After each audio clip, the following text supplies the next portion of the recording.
In today's 5 minutes of experiencing God, we will speak about finding God's will. It's very important to know what God's will is. But one of the most difficult things is to find God's will.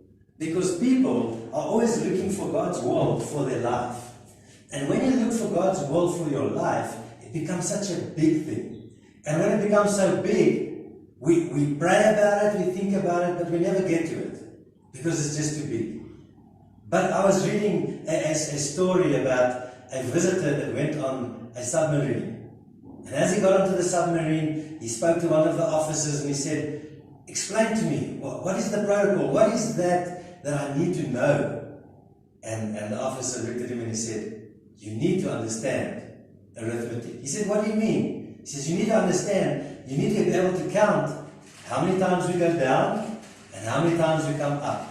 If you count that together, you divide it by 2. If there's anything left over, you need to know we cannot open up the hatch." Now that's very simple. But it sounds simple just because it's simple arithmetic. But so it is in finding God's will. You see, if we're looking for a big picture, we might miss it. But finding God's will is just a daily thing. Lord, what is your will for me today? How do we find God's will? How do we identify what God's will is for our lives? And I want to read the scripture in Romans 12. Romans 12 verse 1 and 2 says, "I appeal to you therefore, brothers, by the mercies of God, to present your bodies as a living sacrifice, holy and acceptable to God, which is your spiritual worship.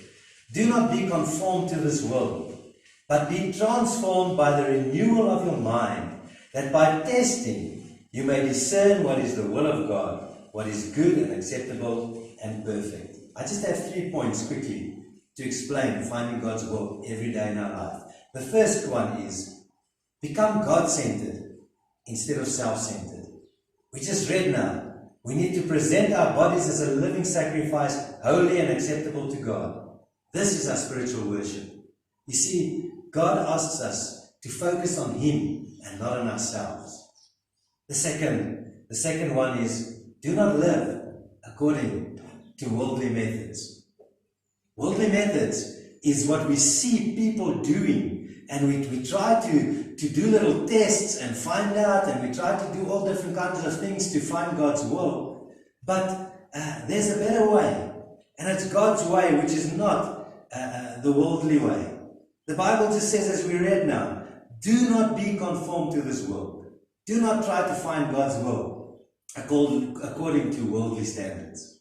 Find it according to what God is saying to us. And then the last one, he says,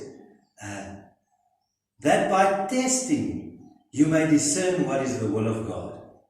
We need to test. What does that mean? It means we must be willing to make mistakes. We need to test. We need to try out what is God's will. Sometimes if we feel we need to do something, do it. And if you fail, that's okay. God is not so much concerned in us failing as what God is concerned in us finding His will. And the Bible says we need to test. We need to test and discern what is the will of God. How can we test and discern if we do nothing?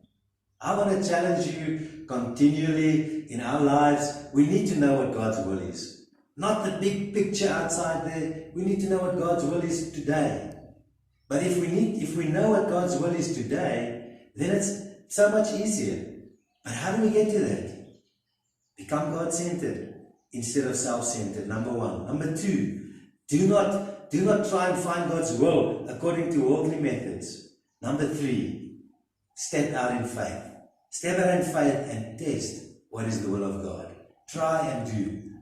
I ask you, do you want to know what God's will is? Just go for it. Just do it. And you will find out, and God will bless you.